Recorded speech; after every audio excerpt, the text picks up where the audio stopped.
복음 3장 1절로 8절 말씀.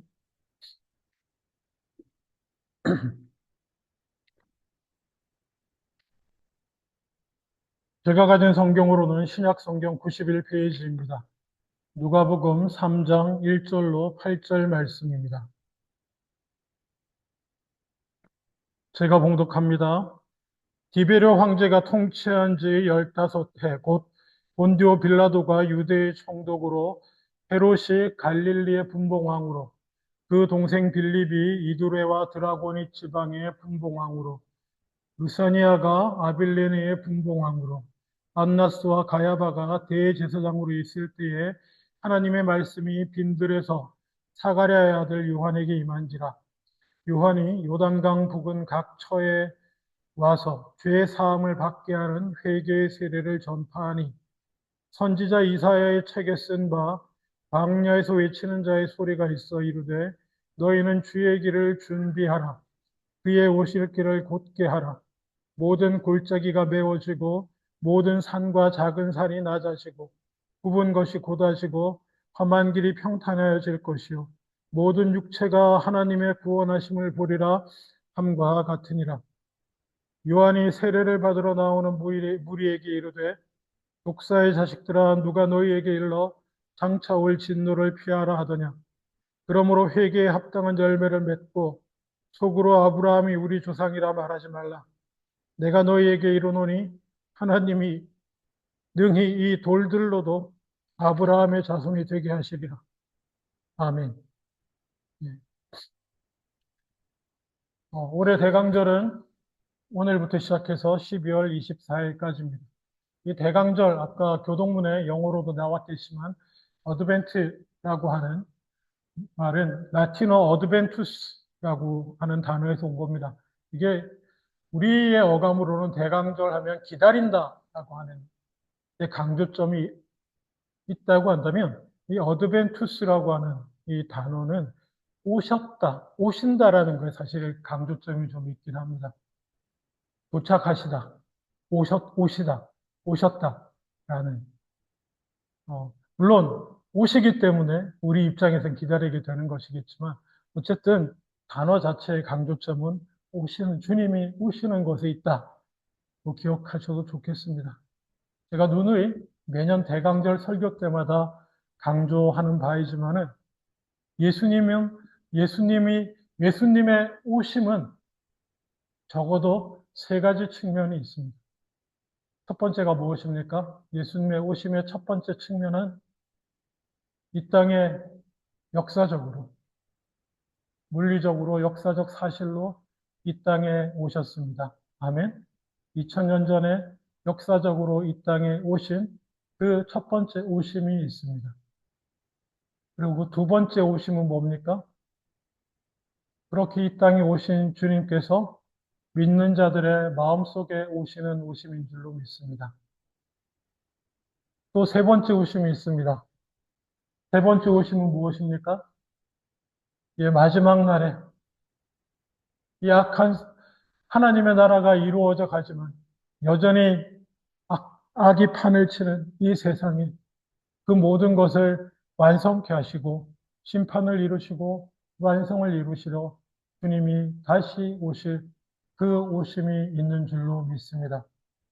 적어도 주님의 오심은 그 세 가지 측면에서 생각해 볼 수 있습니다. 오늘의 대강절도 마찬가지입니다.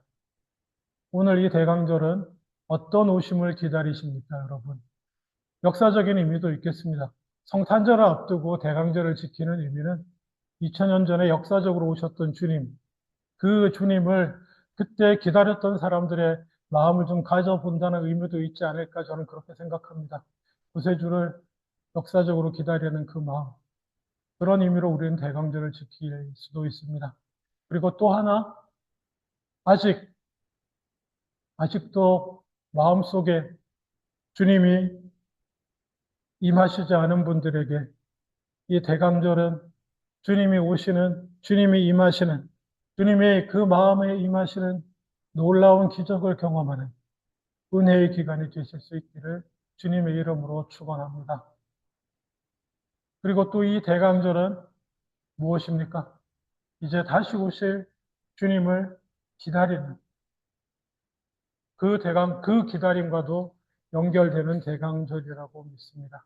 오늘의 본문은 그런 의미에서 주님 오심을 준비하는 본문 중에 하나라고 볼 수 있습니다. 오늘 설교 제목이 주의 길을 예비하라라고 하는 것처럼 오늘 이 본문의 내용도 4절에 보면 죄송합니다. 이제는 글씨가 잘 안 보여서 아, 선지자 이사야의 책에 쓴 바 광야에서 외치는 자의 소리가 있어 이르되 너희는 주의 길을 준비하라. 오실 주님의 길을 준비하라고 명하시는 그 본문이 오늘의 본문입니다. 1절부터 차근차근히 살펴보기를 원합니다. 1절에 보시면 디베르 황제가 통치한 지 15해 곧 본디오 빌라도가 유대의 총독으로 헤롯이 갈릴리의 분봉왕으로 그 동생 빌립이 이두레와 드리고나 지방의 분봉왕으로 루사니아가 아빌레네의 분봉왕으로 안나스와 가야바가 대제사장으로 있을 때에 이렇게 쓰고 있습니다. 발음하기도 힘든 이름들이 많이 나오는데 어떤 이름은 들어보셨기도 하고 어떤 이름은 생소하기도 하실 것입니다. 중요한 사실 한 가지는 여기 나온 사람들은 역사에 나오는 사람들입니다.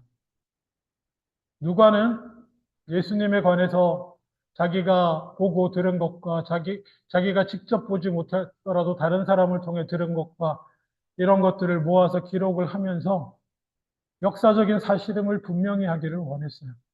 그래서 누가는 시기에도 민감합니다.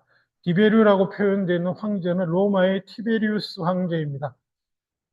로마 티베리우스 황제는 그 전임 황제 아우구스투스가 AD 14년 8월 19일에 죽자 그의 뒤를 이어서 황제 자리에 즉위했습니다. AD 14년에 전 왕인 아우구스투스가 죽고 그 황위를 이어받고 성경 표현을 빌리면 그리고 통치한 지 15해가 됐다고 말합니다. 그러면 지금 이 시점은 AD 몇 년쯤이 되겠습니까? 단수 퀴즈입니다. AD 몇 년쯤이 됐을까요? 전왕이 AD 19년에, AD 뭡니까? 14년에 죽었고, 왕위를 이어받아서 15년을 통치를 했어요. 지금 몇 년? 예, 아마 29년 내지 30년쯤 됩니다. 그때, 그리고 또 이때는 총독 본디오 빌라도요. 본디오 빌라도는 실제 유대의 제5대 총독입니다. 역사에 나오는 사람이에요. 기록이, 물론 뭐 예수님 역사에 안 나온, 예수님도 역사에 나오는 사람입니다. 요세푸스의 역사서 같은데 예수님 이름이 등장하는데, 빌라도는 AD 26년에서 36년까지 유대의 제5 총독으로 있었습니다. 그때와 그때와 그때다. 그래서 대충 세례 요한이 등장한 시기가 AD 29년, 30년, 이 정도로 봅니다. 30년.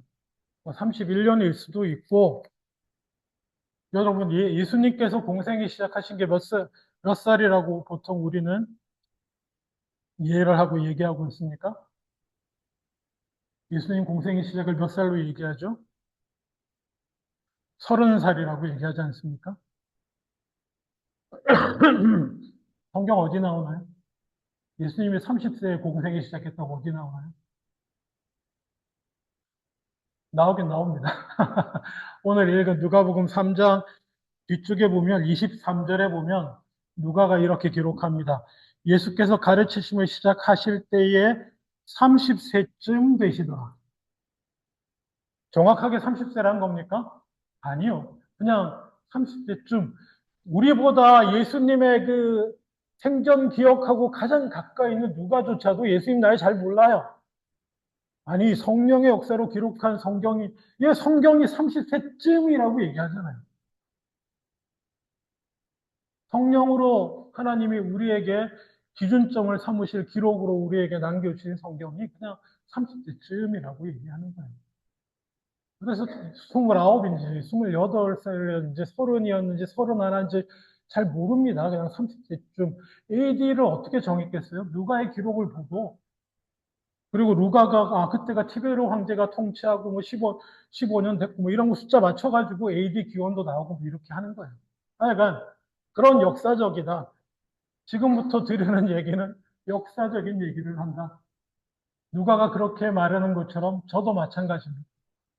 2024년 전에 태어나셨고, 그리고 AD 한 29년, 30년쯤 경에 사람들 앞에 등장하셔서 놀라움을 주셨던 그 나사렛 출신 예수님에 관한 얘기를 이 대강절 기간 내내 드리고 싶고요. 그 첫 번째로서 예수님보다 앞서서 사람들의 이목을 끌고 정말 태성처럼 등장한 사람이 있으니 그 사람이 오늘 성경에 나오는 오늘 누가가 먼저 기록하고 있는 요한이라고 하는 사람입니다. 요한이 이름이 워낙 흔하기 때문에 예수님도 흔하지만 여기에 나오는 요한은 특별히 세례 운동을 했다고 해서 세례자 요한이라고 합니다. 세례 요한은 성경의 기록에 의하면은 구약 이사야 40장 3절의 예언에 응하여 태어나서 놀라운 예수 그리스도의 시대를 돌이켜 하나님의 나라를 돌이켜 할 예수 그리스도의 앞길을 예비하는 준비하는 역할을 한 사람이 세례 요한입니다. 그리고 그 세례 요한의 메시지는 무엇이었냐면 세례 요한은 이렇게 외쳤습니다. 광야에서 회개하라 하나님의 나라가 가까웠다고 외쳤습니다. 그 외침의 핵심이 회개하라 하나님의 나라가 가까웠다 했습니다. 그리고 세례 요한은 놀랍게도 말라기 이후에 거의 선지자가 없었던 이스라엘에 400년 만에 등장한 선지자가 누구입니까? 역사적으로 선지자들이 쭉 있어 왔어요. 선지자는 누구냐면 어느 날 갑자기 하나님께 사로잡혀서 그리고 하나님이 주신 말씀에 사로잡혀서 하나님의 말씀을 선포하는 사람입니다. 그런 선지자가 끊겼어요. 이스라엘에. 끊겼다가 400년 만에 등장해서 광야에서 그야말로 혜성처럼 등장해서 사람들에게 회개하라 하나님의 나라가 가까웠다라고 선포하면서 또 선포한 게 뭐냐면은 이사야 말씀을 인용하면서 주의 길을 준비하라. 주의 길을 준비하라. 그리스도가 오실 것이다. 우리의 주이시고 왕 되시는 메시아이신 메사이아이신 그리스도께서 오실 것이다. 그를 맞이할 준비를 하라. 그러면서 회개하라고 외친 것입니다. 그러자 사람들이 기다렸다는 듯이 어마어마하게 몰려들었습니다. 예수님 이전에 세례 요한 때문에 사람들이 어마어마하게 몰려들었고요. 놀랍게도 그 세례 요한, 그 나와서 세례를 받는 사람들 중에 지금 역사적인 얘기를 하는 겁니다. 한 분으로서 예수님이 거기에 계셨다는 것입니다. 성경 기록에 의하면 세례 요한은 예수님이 자기 앞에 나오는 거 보고 이분이 메시아이심을 깨달았어요. 알았습니다. 그래서 자기가 감히 세례를 줄 수 없다라고 했지만 예수님의 말씀에 따라 모든 일을 이루기 위해서 이건 나중에 설명할 얘기입니다. 그렇게 세례를 베풀게 되고 그 순간을 통해서 예수님의 공생애가 시작이 됩니다. 세례 요한을 통해서 예수님의 공생애가 시작이 되는데 늘 궁금했어요. 세례 요한이 예수님에 앞서서 준비했다는 그 준비가 뭘까? 역사적으로. 세례 요한은 뭘 준비한 것일까? 사람들의 마음을 준비하고 그리고 하나님 나라 메시아가 오실 것을 소망하는 사람들을 일단 불러모은 것입니다.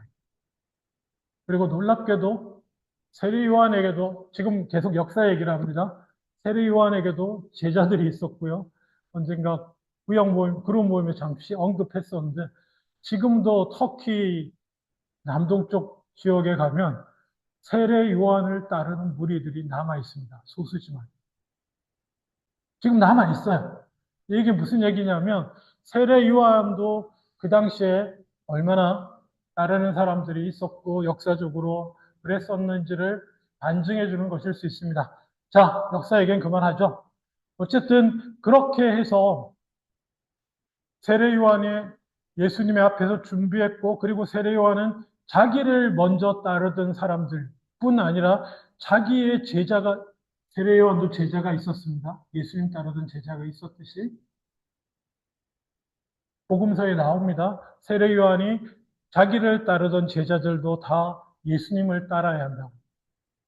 나는 메시아가 아니기 때문에, 나는 빈들에서 외치는 소리에 불과하기 때문에, 나는 그저 메시아가 올 것이라고 외치는 소리이므로 나는 아무것도 아니기에 놀라운 사람입니다. 세례 요한. 자기를 따르는 무리가 정말 예수님만큼 되는데 그걸 예수님의 등장과 함께 버렸어요. 뭐 성경을 보면 안 이상하죠. 메시아가 오셨으니까 버리는 게 당연한데 인간적으로 생각을 보란 말입니다. 이게 예수님이 메시아라는 증거 중에 하나, 역사적인 증거, 반박할 수 없는 그 세례 요한이 그냥 가볍게 버려요. 그리고 자기 제자들도 다 예수님을 따르라고 말합니다. 그리고 그는 흥하여야겠고 나는 쇠해져야겠고 나는 소리일 뿐이고 나는 사라져갈 것이고 그런 사람이 세례 요한입니다. 그리고 그 세례 요한이 오늘의 본문 가운데 주님 오실 길을 예비하라고 하는 핵심 메시지가 있습니다.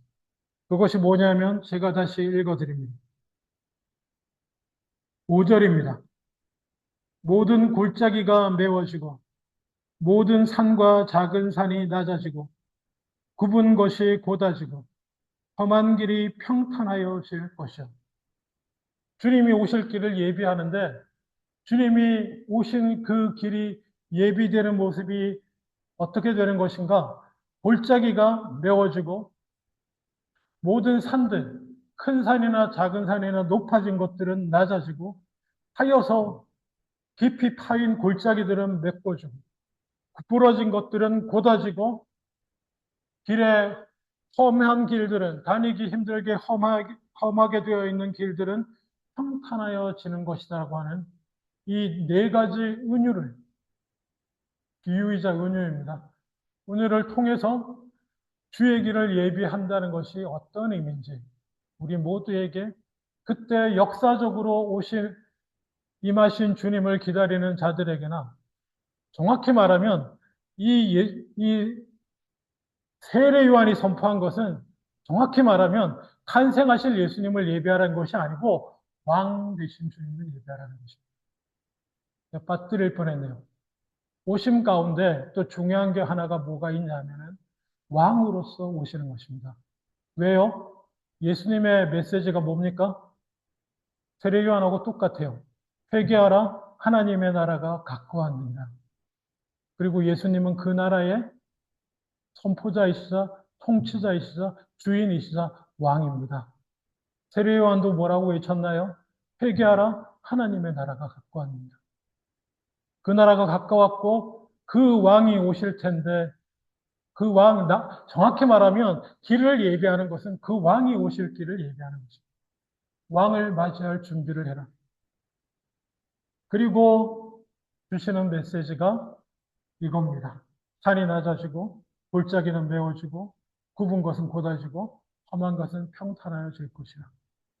이 세 가지 은유가 갖는 의미는 이런 것입니다. 모든 산과 작은 산이 낮아진다. 솟아오르는 산은 크든지 작든지 교만한 마음에 대한 은유라고 봅니다. 높아진 것들에 대한 은유라고 봅니다. 하나님에 대하여 높아진 모든 것들. 인간들과 비교할 때는 뭐 높아지거나 말거나 별 의미가 없지만 하나님 앞에서 높아진 모든 것들은 깎아져서 낮아져야 됩니다. 하나님 앞에 교만한 마음은 낮아지고 겸손해져야 됩니다. 하나님을 알지 못하는 인간은 약간 그 중심에 신앙적으로 말하면 창세기에서 사탄이 유혹했던 그 말, 네가 하나님처럼 되리라고 했던 그 말이, 그 놀라운 말이 영향력이 남아 있어서 하나님, 사탄의 유혹에 타락한 인간은 기본적으로 본인이 천상천하 유아독존의 세상의 중심에 하나님처럼 되고 싶은 마음이 있습니다. 하나님을 믿지 않는 사람은 그냥 자기 자신이 하나님이 되어서 살고 있는 거예요. 세상의 중심으로서. 그게 높아졌다고 하는 것입니다. 그 높아진 것은 낮아져야 됩니다. 어떻게 해요? 어떻게 낮아집니까? 하나님을 하나님 되시게 함으로. 내 삶에 내가 하나님이 아니고 참으로 살아계신 하나님을 하나님이 되시게 하고 내 삶의 중심에 하나님을 놓고 내가 중심에서 옆으로 나오는 거예요. 내 삶의 왕좌에 예수님을, 하나님을 앉게 하고 나는 그 앞에 내려앉는 것입니다. 그것이 그 왕좌를 비워놓는 거예요. 그래야 왕이 오셔서 앉으실 거 아닙니까? 그게 산과 산을 낮추라는 말이 갖는 의미라고 생각합니다. 그럼 두 번째는 무엇인가? 모든 골짜기는 또 메워져야 한다고 말합니다. 골짜기는 죄된 세상 가운데 자기 죄든지 남의 죄든지 내 안의 죄든지 바깥의 죄든지 그런 것들로 인하여 상처받아서 찢어지고 파이고 패여지고 그늘지고 그래서 어두움 가운데 가라앉아 있는 마음에 대한 은유라고 생각이 됩니다. 그래서 어쩌면 당연한 얘기인데 자기 자신에게 낙심하고 사랑한다고 하는 것들에 대해 낙심하고 주변과 그런 것들, 소망 삼던 것들에게서 낙심과 좌절 가운데 절망해서 하여서 가라앉은 그 마음은 메워져야 될 줄로 믿습니다. 적어도 메우셔야 됩니다. 주님께서 메워 주시는 부분도 있지만 준비하라고 하셨어요.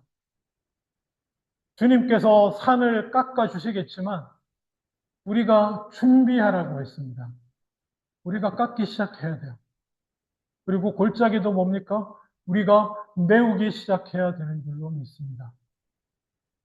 우리 마음 한구석에 더 이상 사라져 버린 소망, 세월과 함께 변함없이 함께 있는 고난, 아픔 이런 것들로 포기하고 내버려진 것들을 다시 메꾸기 시작해야 됩니다.